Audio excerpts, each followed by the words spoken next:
Deus. Então, meus irmãos, estamos reunidos para mais uma noite de estudos da preciosa Palavra de Deus. Estamos na nossa quarta noite do nosso 11º Seminário de Doutrinas Bíblicas e louvamos a Deus por todos os que estão nos acompanhando. Inclusive, queremos dar as boas-vindas aos que estão nos ouvindo pela 87,9 e também pelos que estão nos acompanhando no canal da igreja no YouTube, Web TV AD Santa Inês e no Facebook da Missionária Iranilde. Nós agradecemos a Deus por todos os que estão presentes e vamos, nesse momento, convidar o pastor Rafael para dar início à primeira plenária. Quem não tem livro ainda, os livros estão disponíveis na secretaria da igreja. Que Deus abençoe a todos que estão participando aqui presencialmente e os que estão nos acompanhando através de alguma das redes sociais e da 87,9. Pastor Rafael.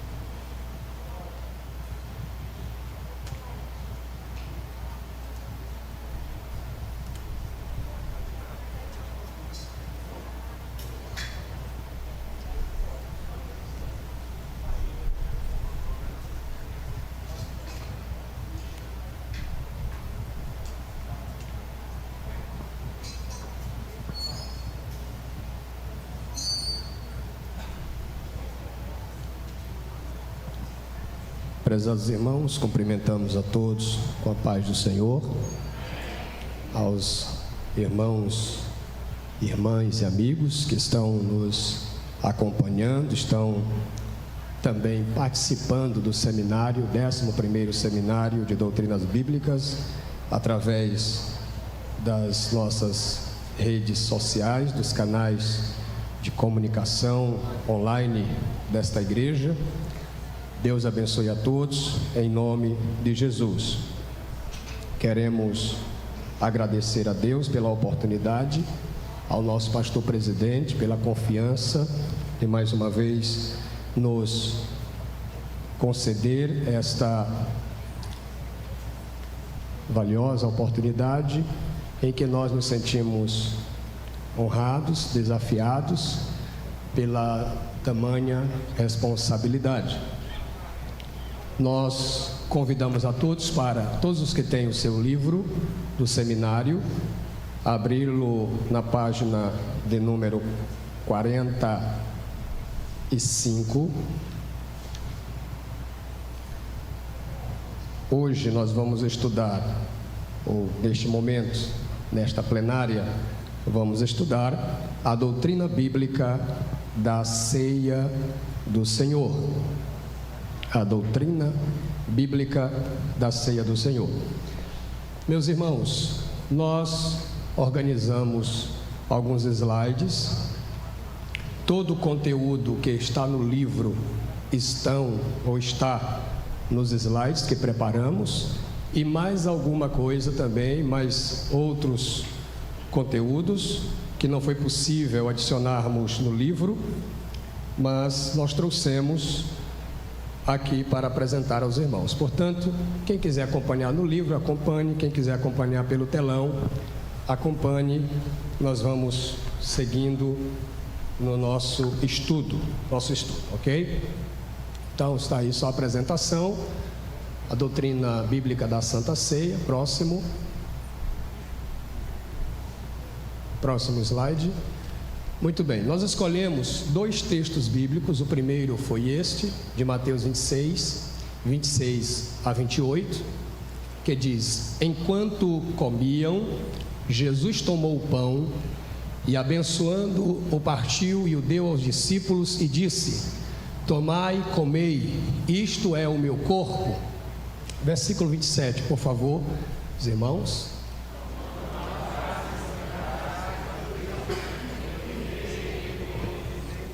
Porque isto é o meu sangue, o sangue do Novo Testamento, ou Nova Aliança, que é derramado por muitos para a remissão dos pecados. Esse foi o primeiro texto. Próximo, primeira carta de Paulo aos Coríntios, capítulo 11, versículo 23 a 25. Porque eu recebi do Senhor o que também vos ensinei, que o Senhor Jesus, na noite em que foi traído, tomou o pão, e tendo dado graças, o partiu e disse: tomai e comei, isto é o meu corpo que é partido por vós, fazei isto em memória de mim. Semelhantemente também, depois de cear, tomou o cálice, dizendo: este cálice é o novo testamento no meu sangue, fazei isto todas as vezes que beberdes em memória de mim. Nós escolhemos esses dois textos. O primeiro, o próprio Senhor Jesus falando, e a ocasião em que ele institui a Santa Ceia, e o texto seguinte, que é este que nós acabamos de ler, o texto em que o apóstolo Paulo dá instruções acerca de como se deve fazer ou proceder com a Santa Ceia, com a realização da Santa Ceia. Nós vamos tratar desses dois textos no decorrer da nossa plenária. Próximo slide. A introdução. Assim como o batismo em águas, a Santa Ceia também é uma ordenança de Jesus Cristo para a sua igreja, sendo assim uma importante doutrina bíblica que todo cristão deve conhecer e observar. A Santa Ceia não foi uma invenção do apóstolo Paulo. A Santa Ceia não foi uma invenção como fruto da criatividade de nenhum dos apóstolos, nenhum dos discípulos. A Santa Ceia foi instituída pelo próprio Senhor Jesus, e não apenas instituída, mas ela foi ordenada para que os seus discípulos assim o fizessem, assim procedessem, participassem. Portanto, a Santa Ceia é uma ordem do Senhor Jesus para a sua igreja, para os seus servos. Então, a gente ouve de vez em quando alguém perguntando assim: é necessário eu, como crente, participar da Santa Ceia? A Santa Ceia é dispensável? Eu podendo participar da Santa Ceia, eu posso me eximir desse culto, dessa cerimônia? Tem alguma consequência para mim? Tanto faz como tanto fez? Primeiro, nós precisamos entender que a Santa Ceia é uma ordem de Jesus. Jesus não deu nenhuma ordem para o seu povo, para a sua igreja, para os seus servos, que fosse dispensável, que fosse passível ou que fosse desmerecido. As ordens do Senhor Jesus são importantes, são essenciais e devem ser cumpridas pelos seus servos, pelos seus discípulos, pela sua igreja. Por isso é que é importante todo crente observar. Ainda dentro da introdução, a palavra grega para ceia é essa palavrinha aí destacada, deipnon. Deipnon. Está ali a forma, a transliteração da palavra, que é a maneira como se escreve ela no nosso idioma, e a pronunciamos. Diga deipnon. Deipnon significa ceia. Essa palavra vem do verbo da mesma origem etimológica, porém o verbo deipnel, que significa jantar, comer, cear. Então a palavra ceia ou cear significa participar de uma refeição, de uma janta, de uma refeição, ok? Eu estou apenas abordando o significado etimológico da palavra ceia, para só então a gente entender, compreender o sentido teológico bíblico da expressão Santa Ceia ou Ceia do Senhor, ok? Então, segundo o dicionário Vini, a ceia era a principal refeição do dia ou o jantar no início da noite. Esta refeição era feita geralmente em família e que expressava comunhão, proximidade, afinidade e cumplicidade entre os participantes. Observe isso. A ceia, tanto praticada pelos judeus na antiga aliança, quanto praticada pelos da nova aliança, pelos crentes da nova aliança, ou por todos os que procediam a um jantar, a uma refeição, essa ceia não era realizada para qualquer um, não era um tipo de alimentação, de refeição, na qual deveria participar qualquer pessoa indistintamente. Não, era uma refeição geralmente em família, onde havia proximidade, comunhão entre os participantes. Ou seja, na família se entende que há aquela proximidade, aquela comunhão entre os membros da família, afinidade entre eles e cumplicidade entre aquelas pessoas que participam do jantar. É só você lembrar da sua família, da sua casa, no jantar, à noite, onde você, sua esposa, seus filhos se reúnem em volta da mesa e vão, por exemplo, participar de uma refeição, todos ali em volta da mesa, em comunhão, com alegria, com cumplicidade, com proximidade. Tinha aquele cunho familiar. Então, tendo esse entendimento acerca desta refeição importante, que era feita geralmente à noite ou no final do dia, segundo o dicionário Vini, nos lembramos que o Senhor Jesus, quando instituiu a Santa Ceia, ele estava assentado à mesa na companhia de apenas os seus 12 discípulos. Por que Jesus, quando foi instituir a ceia, e foi nessa ocasião aqui, Mateus 26, a partir do 20, por que Jesus não instituiu a ceia quando a multidão estava presente? Aqueles 5.000 homens, fora mulheres e crianças, quando ele multiplicou os pães e os peixes. Por que ele não aproveitou para instituir a Santa Ceia quando tinha ali 10, 15 mil pessoas ouvindo um dos seus sermões, por exemplo? Porque aqui, somente com os 12 discípulos? Porque a Santa Ceia teria essa importância, seria estabelecida, seria instituída neste prisma, ou neste sentido, com o núcleo da igreja nascente, com os representantes da igreja, a liderança da igreja. O Senhor Jesus estava instituindo a ceia do Senhor neste momento. Somente os 12, aqueles com os quais ele andou 3 anos, aqueles 12 que ouviram os seus sermões, todos os seus sermões, acompanharam o seu mestre, o seu Senhor, por suas viagens, acompanhando no seu ministério, onde ele ensinava, pregava, curava os enfermos, libertava os oprimidos do diabo. Então Jesus chama os 12 para ter exatamente esse sentido de proximidade e comunhão. Amém? Próximo slide, por favor. Sobre este cenário, sobre ainda a definição da ceia do Senhor, Sproul, R.C. Sproul, que é um dos grandes teólogos, define assim: tem suas raízes não somente na experiência ocorrida no cenáculo, mas essas raízes retrocedem à celebração da Páscoa no Antigo Testamento.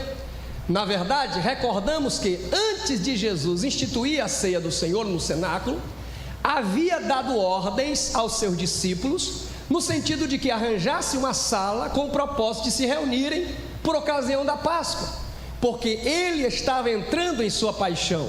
Jesus sabia que seu julgamento, morte, ressurreição e retorno ao Pai eram iminentes. Por isso ele disse aos seus discípulos: tenho desejado ansiosamente comer convosco esta Páscoa antes do meu sofrimento.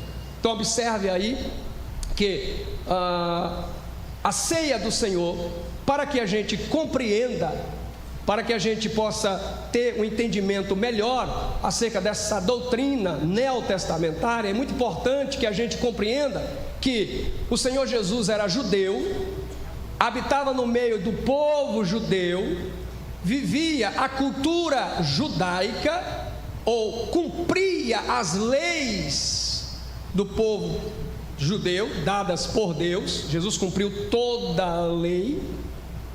E na ocasião da instituição, do estabelecimento da Santa Ceia, da Ceia do Senhor, foi exatamente no dia de uma das principais festas estabelecidas por Deus, ordenadas por Deus para o povo de Israel.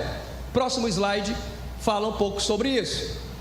O contexto imediato em que Jesus instituiu a ceia do Senhor foi a celebração da festa da Páscoa com seus discípulos. A ligação com a Páscoa é vista não somente nas palavras de Jesus, dirigida a seus discípulos, mas também na linguagem semelhante usada pelo apóstolo Paulo quando escreveu à igreja em Corinto. Paulo escreveu assim: Cristo, nosso Cordeiro Pascal, foi imolado. 1 Coríntios 5, 7. Por que Paulo usa a expressão pascal relacionado ao Cordeiro, e o Cordeiro se referindo a Jesus? Porque Jesus era o cumprimento dessa tipologia bíblica da festa da Páscoa. Jesus era e é o Cordeiro de Deus, que foi imolado para perdão dos pecados do seu povo.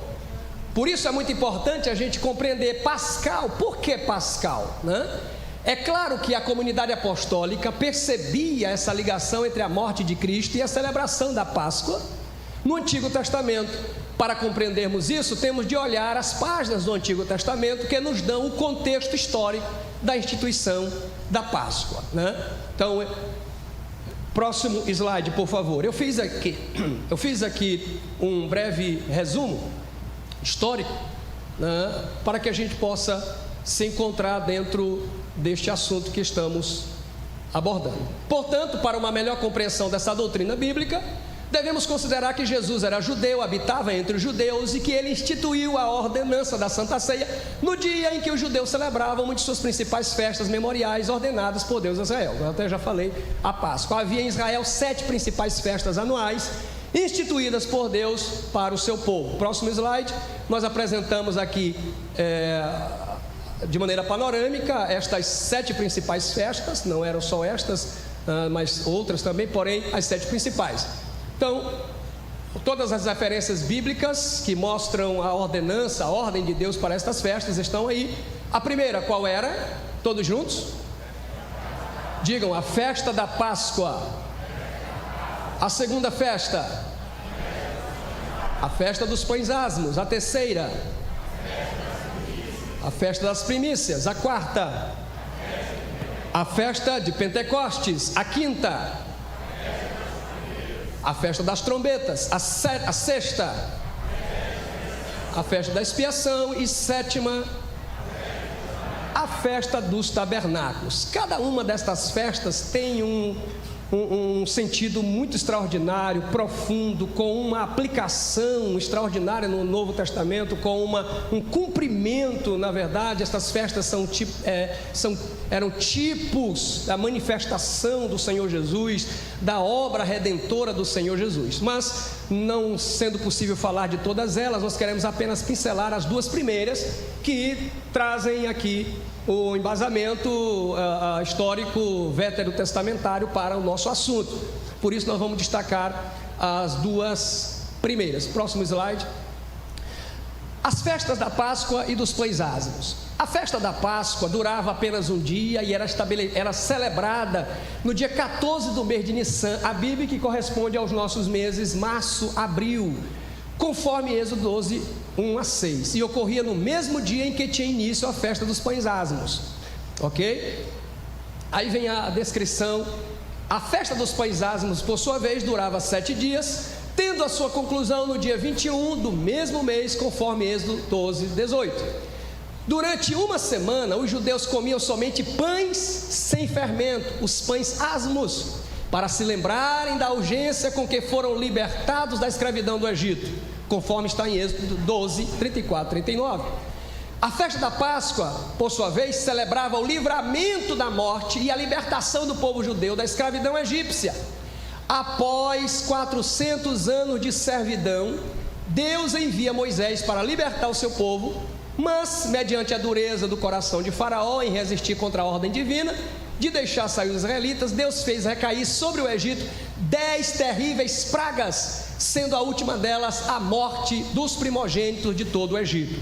Próximo slide completa o sentido. Nesse dia nasceu a Páscoa, que consistia em que cada família deveria sacrificar. Aqui já vem o sentido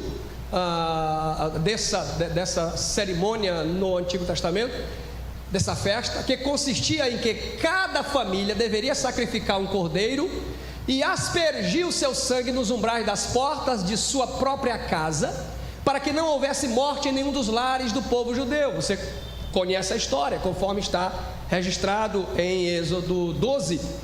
Deus deu uma ordem que Ele iria libertar o seu povo mediante o juízo da última praga, que era a morte dos primogênitos de todas as famílias egípcias.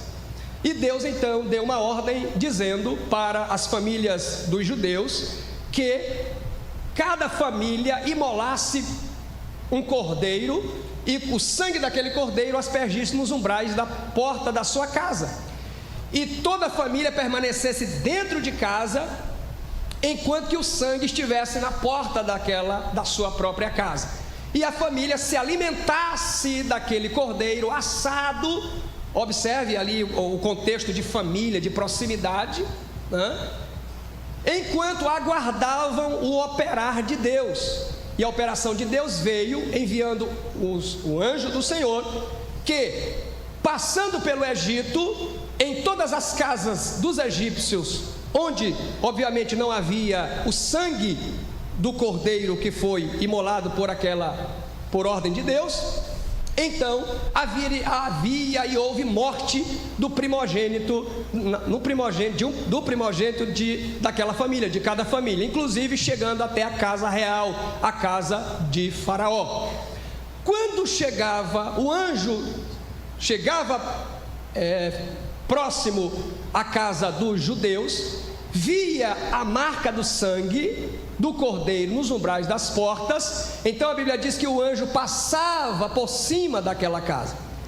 A palavra Páscoa no hebraico, Pessah, quer dizer exatamente isso, passar. Ou seja, o anjo, vendo o sinal, a marca do sangue, não entrava naquela casa e não procedia o juízo de Deus, matando o primogênito daquela casa. Então, as casas em que tinham a marca do sangue, também tinha vida, não tinha morte. E se não tinha morte, tinha alegria, tinha vida, tinha essa celebração. Quem está entendendo, diga glória a Deus. Então, a graça de Deus, a fé e a obediência dos israelitas impediram que a morte entrasse nos seus lares. Observe, a graça de Deus em conceder essa bênção, esse livramento para as famílias do povo judeu, dos israelitas. Mas se as famílias não obedecessem à ordem de Deus, não aceitassem essa graça, esse livramento, essa provisão de Deus para livrá-los, certamente teria perecido. Então a graça de Deus opera em nós fé para obedecermos às ordens e à palavra do Deus vivo. Próximo slide, por favor. Jesus é o Cordeiro de Deus. Aqui nós temos a aplicação neotestamentária com relação a esta festividade. Jesus é apresentado nas Escrituras como o Cordeiro de Deus que tira o pecado do mundo. João capítulo 1, versículo 29. O sacrifício de Jesus na cruz, o seu sangue derramado, trouxe libertação da escravidão do pecado e nos livrou da morte eterna, conforme está em João capítulo 5, versículo 24. Louvado seja o nome do Senhor. Aquele que crê em mim passou da morte para a vida.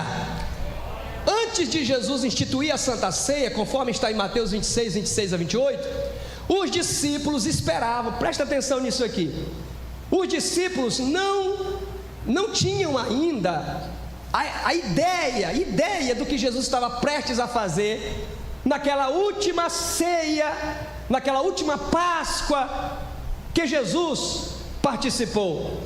Os discípulos achavam que tudo ia ser normal, como outras Páscoas eles já participaram, outras festas, inclusive na companhia do próprio Jesus, visto que Jesus passou 3 anos com eles, então essa era a terceira, pelo menos a terceira Páscoa, desde que ele iniciou seu ministério e chamou seus discípulos. Os discípulos então esperavam comemorar a Páscoa e a festa dos pães ázimos, como sempre fizeram, lembrando-se do livramento da morte dos primogênitos e da libertação da escravidão egípcia. Era isso que eles estavam prontos para comemorar. Vamos celebrar a Páscoa para nos lembrar, nos alegrar que fomos libertos da escravidão do Egito e que fomos também poupados da morte dentro da nossa casa, com o sangue no umbral das portas da nossa casa. Vamos celebrar isso. Porém, nesta última reunião, nesta última Páscoa, no cenáculo onde Jesus se reuniu com seus 12, aleluia, Jesus deu um novo e mais profundo significado para o pão e para o cálice que eles iriam comer e beber. E que significado mais profundo é este que os discípulos não esperavam, que os discípulos nem imaginavam? Diz o texto sagrado: enquanto comiam, Jesus tomou o pão e, abençoando, o partiu e deu aos discípulos. Até aqui aparentemente ok, aparentemente tudo normal, como antes. Porém, o que Jesus vai dizer depois surpreende a todos, e disse: tomai, comei, isto é o meu corpo. Aleluia! E tomando o cálice, dando graças, deu-lhe dizendo: bebei dele todos, porque isto é o meu sangue, o sangue do Novo Testamento, do novo concerto, da nova aliança, que é derramado por muitos para a remissão dos pecados. Os discípulos estavam prontos para tomar ali o cálice, lembrando-se do cálice, lembrando-se do sangue nos umbrais das portas, lá na saída deles do Egito. Os discípulos estavam prontos para comer do pão asmo, lembrando da ordem de Deus, por causa daquela retirada urgente do povo hebreu da terra da escravidão. Mas Jesus agora abre-lhes o entendimento e diz: este pão que eu estou partindo e estou dando a vocês é o meu corpo. Não é mais, não representa o corpo ou a ovelha ou o cordeiro que foi imolado lá no Egito, na saída de vocês daquela terra. Agora representará o meu próprio corpo, e o suco da uva, o vinho, o cálice que eu entrego a vocês, agora é o meu sangue, o sangue da nova aliança. Os discípulos estavam achando que iriam celebrar a Páscoa da antiga aliança, da aliança dada por Deus a Moisés, mas Jesus estava dando a eles uma nova aliança, melhor, superior, perfeita. Bendito seja o nome do Senhor. Antes era um cordeiro irracional, era um animal, era uma criatura, mas agora era um cordeiro santo, era o Senhor, era o sublime. Antes a antiga lei foi dada a Moisés, que era servo. Agora a nova lei, a nova aliança veio pelo Filho de Deus, entregue aos discípulos. Bendito seja o nome do Senhor. E Jesus diz: para a remissão dos pecados. O propósito, o objetivo deste memorial. Próximo slide, por favor.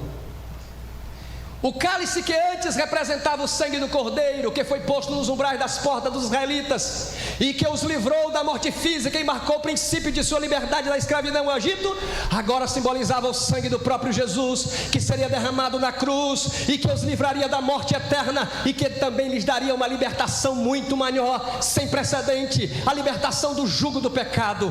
Enquanto os discípulos esperavam comer do pão asmo, lembrando da urgência com que saíram da terra do Egito, vocês estão lembrados que o pão foi o pão sem fermento, ou o pão não levedor, não deu tempo, porque eles saíram às pressas, e então o Senhor instituiu esta festa do pão, dos pães asmos. Não se deveria aplicar o fermento naquele pão. Então eles estavam esperando lembrar desta festividade em que deste episódio, deste período em que saíram às pressas, com urgência da terra do Egito, da escravidão, mas agora o pão ganha um novo e mais profundo significado, pois passaria a representar o próprio corpo de Jesus, que também com urgência divina, sem a mistura do fermento, isto é, sem pecado, seria oferecido na cruz, para que todos os que nele crescem fossem retirados às pressas da servidão do pecado e do império da morte.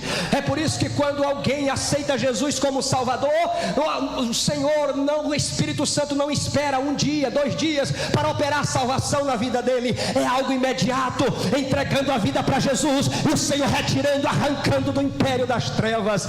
É por isso que lá na carta de Paulo aos Colossenses, no capítulo de número 1 e o versículo de número 13 e 14, o Espírito Santo através de Paulo diz acerca de Jesus: ele nos tirou da potestade das trevas e nos transportou para o reino do Filho do seu amor, em quem temos a redenção pelo seu sangue, a saber, a remissão dos pecados. Aí o versículo 20 diz: e que havendo feito por ele a paz pelo sangue da sua cruz, por meio dele reconciliou consigo todas as coisas, tanto as que estão na terra como as que estão nos céus. Aleluia. Próximo slide, por favor. Louvado seja Deus. Muito bem, feito esta primeira parte, vamos à segunda parte da nossa plenária sobre a doutrina da Santa Ceia. Como então as Escrituras, o Novo Testamento, obviamente, se referem à Santa Ceia? Agora estamos tratando, obviamente, especificamente da Santa Ceia. Como as Escrituras chamam este memorial? Diga comigo: ceia do Senhor.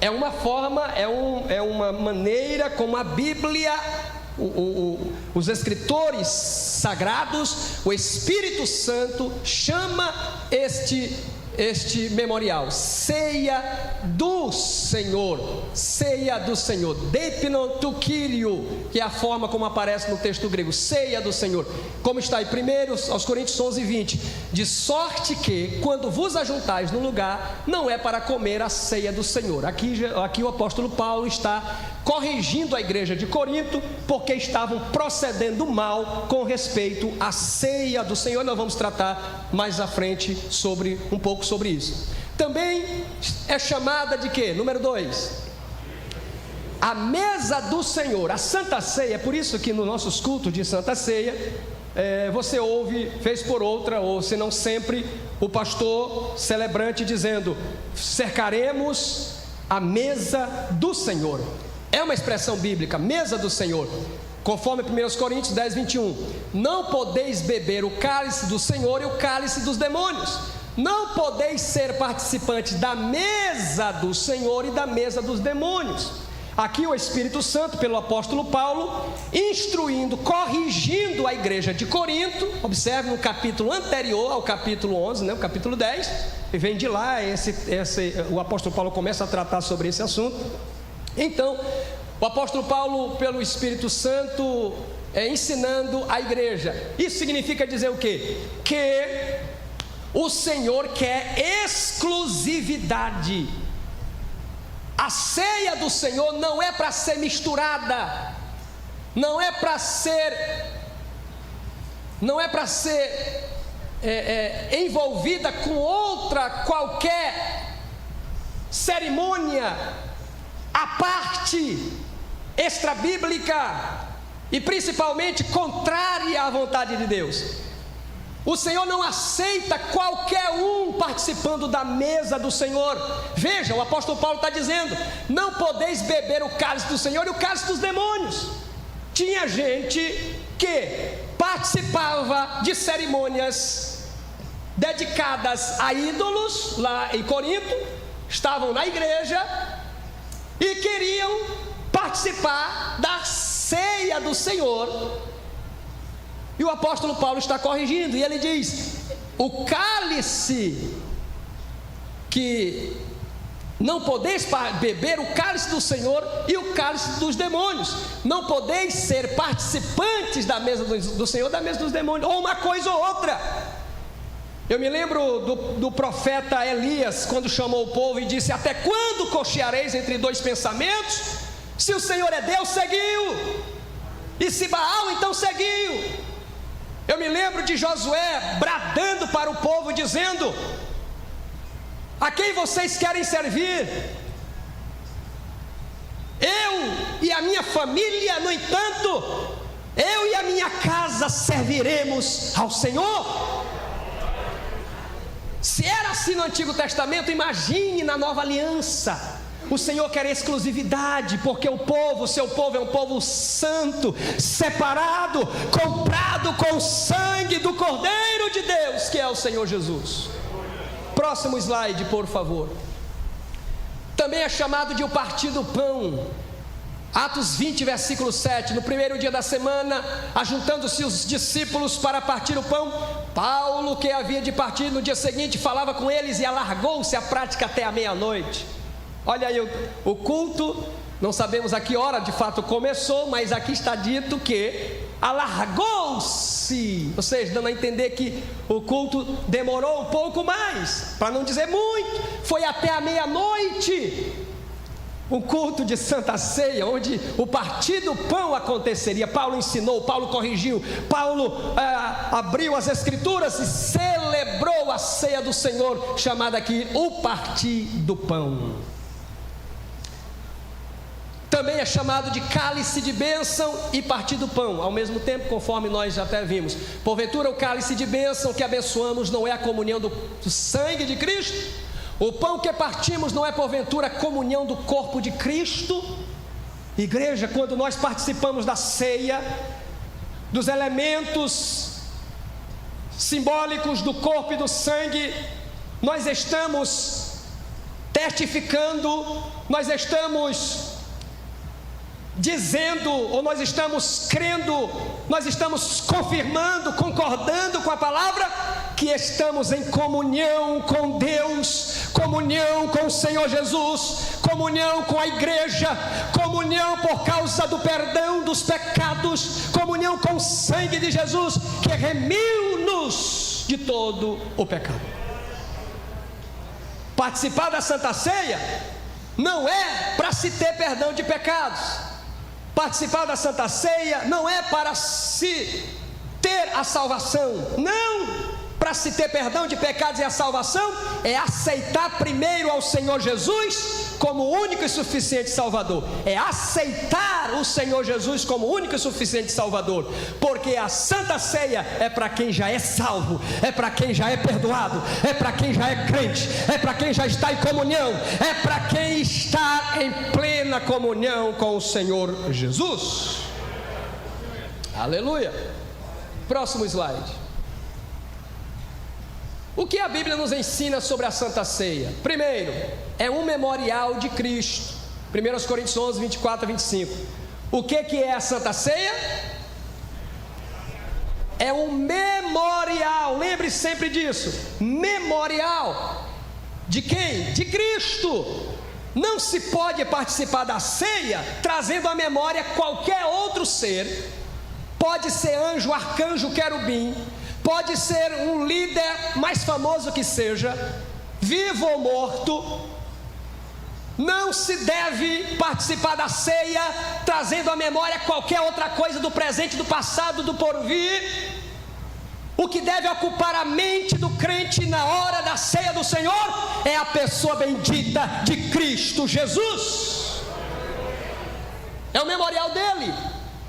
E tendo dado graças, o partiu e disse: tomai e comei, isto é o meu corpo, que é partido por vós, fazei isto em memória de mim. Semelhantemente também, depois de cear, tomou o cálice, dizendo: este cálice é o Novo Testamento no meu sangue, fazei isto todas as vezes que beberdes, em memória de mim. Tanto comer do pão como beber do cálice exige que nós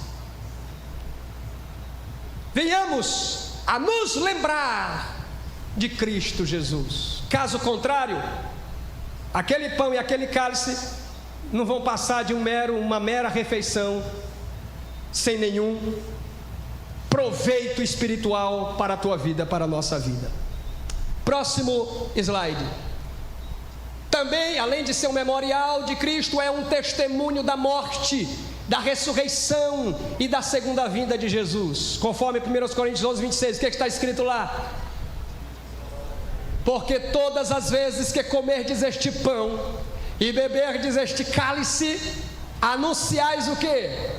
A morte do Senhor até que venha. Toda vez que nós nos reunirmos aqui para celebrar a ceia do Senhor, nós estamos proclamando, pregando, anunciando, e o conteúdo da mensagem representada pelo símbolo do pão e do cálice é: Jesus morreu na cruz para remir-nos dos nossos pecados, mas Ele ressuscitou, e porque Ele ressuscitou, um dia Ele voltará para arrebatar esta igreja que está em comunhão com Ele. A ceia do Senhor, na ceia do Senhor, a igreja proclama o que o Senhor Jesus fez na cruz, proclama o que Jesus está fazendo com o seu povo agora, e proclama o que o Senhor Jesus ainda vai fazer com o seu povo. Aleluia!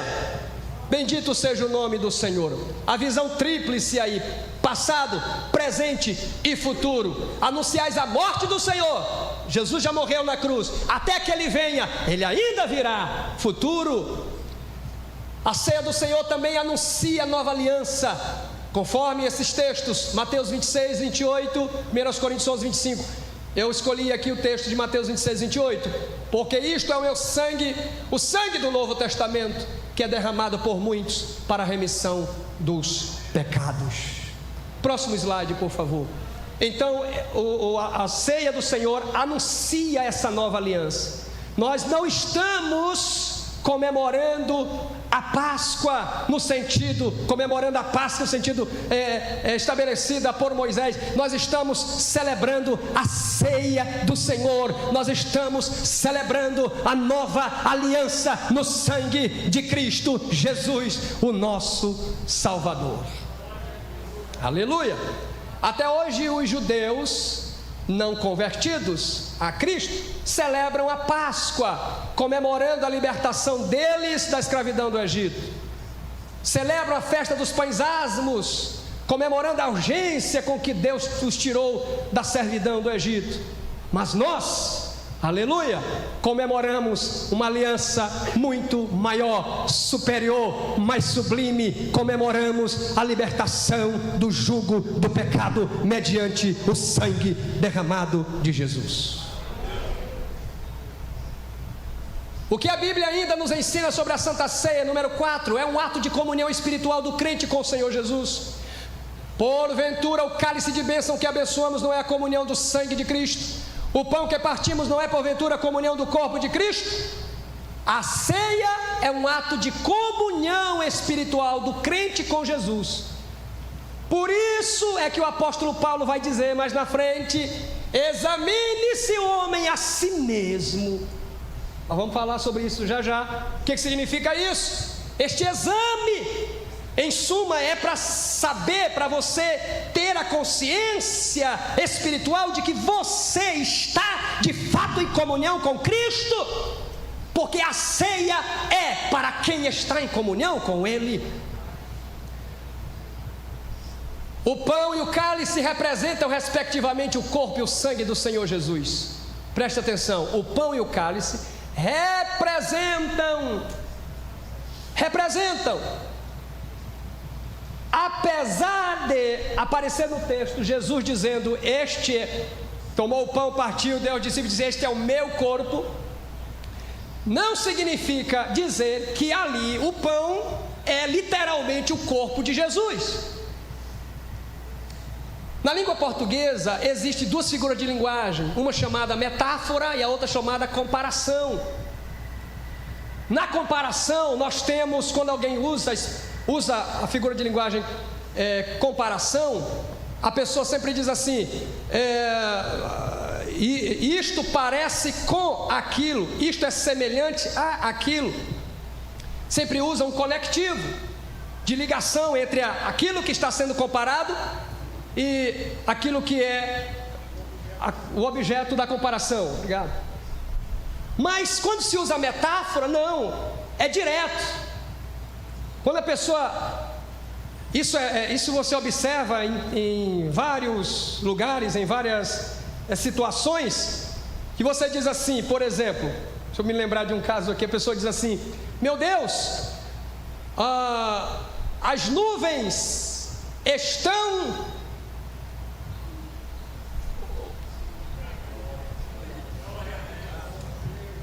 As nuvens são cinzas. As nuvens são cinzas. Ora, claro que você não vai entender que as nuvens são cinzas. Ali não tem cinza, né? Mas é uma comparação direta. É diferente de dizer as nuvens são como as cinzas. Amém? Então, isto é o meu corpo. Jesus usou uma metáfora, que é uma espécie de comparação direta. Até porque, nós vamos ler o versículo aqui, depois nós temos o comentário de algumas autoridades no assunto. O texto bíblico: enquanto comiam, Jesus tomou o pão e abençoou e partiu e deu aos seus discípulos e disse: tomai e comei, isto é o meu corpo. Já lemos esse versículo, né? E tomando o cálice, dando graça, deu-lhe dizendo: bebei dele todos, porque isto é o meu sangue. Isto é o meu sangue, o sangue do Novo Testamento, ou da Nova Aliança, que é derramado por muitos para a remissão dos pecados. Próximo slide, por favor. Não deve ser tomada indignamente, portanto, qualquer que comer este pão ou beber deste cálice, indignamente será culpado do corpo e do sangue do Senhor. Isso aqui é muito sério. Vamos ver o próximo slide. Observe, irmãos, o que a Bíblia nos ensina sobre a Santa Ceia. A participação na Santa Ceia deve ser precedida por um autoexame de consciência à luz da palavra de Deus. 1 Coríntios 11, 28. Examine-se, pois, o homem a si mesmo, e assim coma deste pão e beba deste cálice. Já falamos sobre isso, esse autoexame espiritual que é a luz da palavra de Deus. A participação indigna na Santa Ceia e sem o devido discernimento do corpo do Senhor pode provocar fraquezas, doenças, morte física e até mesmo condenação. Porque o que come e bebe indignamente, come e bebe para sua própria condenação, não discernindo o corpo do Senhor. Por causa disso há entre vós muitos fracos e doentes e muitos que dormem. É sério. Eu vou participar da ceia, hoje é culto de Santa Ceia, eu não estou muito legal não, eu estou de qualquer jeito mesmo e não levo a sério. Tem que ter cuidado. A Santa Ceia é algo sério. Como é séria a nossa fé em Cristo Jesus? Como é séria a nossa comunhão com Cristo Jesus? Como é séria a nossa crença em Cristo Jesus? Próximo slide. De acordo com o novo comentário bíblico, o Novo Testamento, a palavra dormem, usada no versículo anterior. Volta lá o slide anterior, por favor. Olha aqui,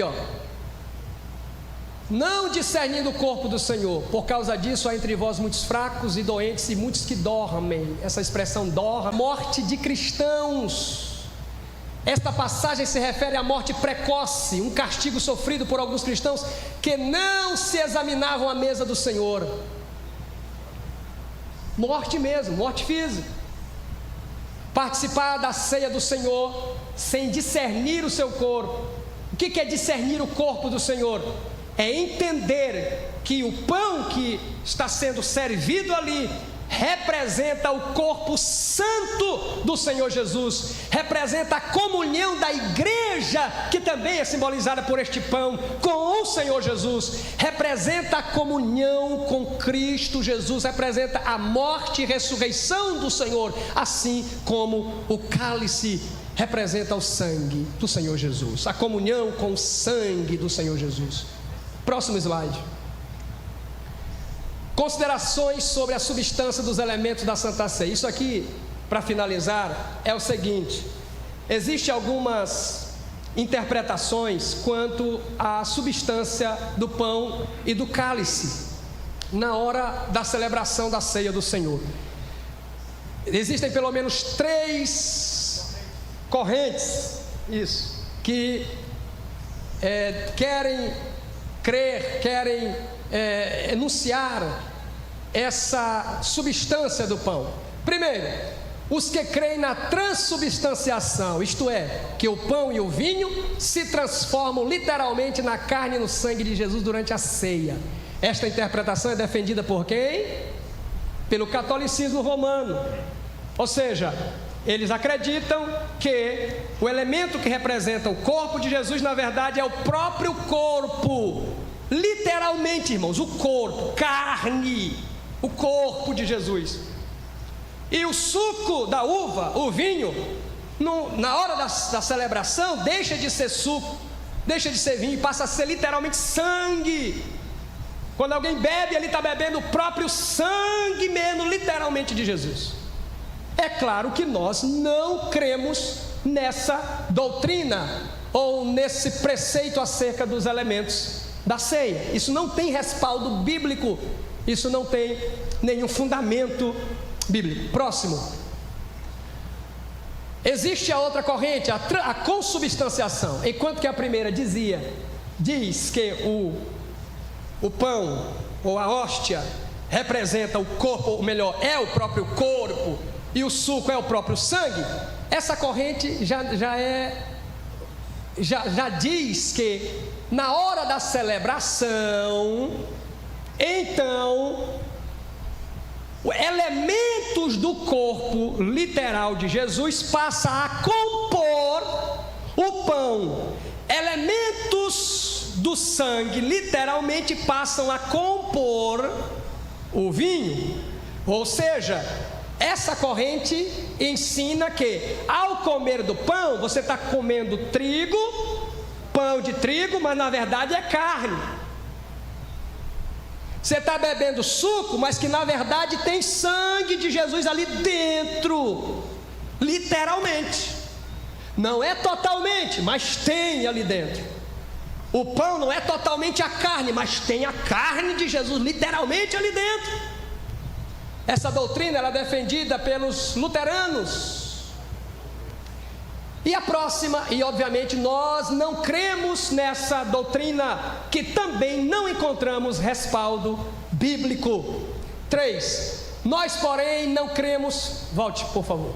Nós, porém, não cremos em nenhuma dessas duas interpretações quanto à substância dos elementos da ceia, por não haver respaldo bíblico que sustente tais crenças. Entendemos à luz das Escrituras que o pão e o vinho são elementos apenas simbólicos, representativos, emblemáticos do corpo e do sangue do Senhor Jesus, respectivamente, e que a presença do corpo e do sangue de Jesus na Santa Ceia é somente espiritual.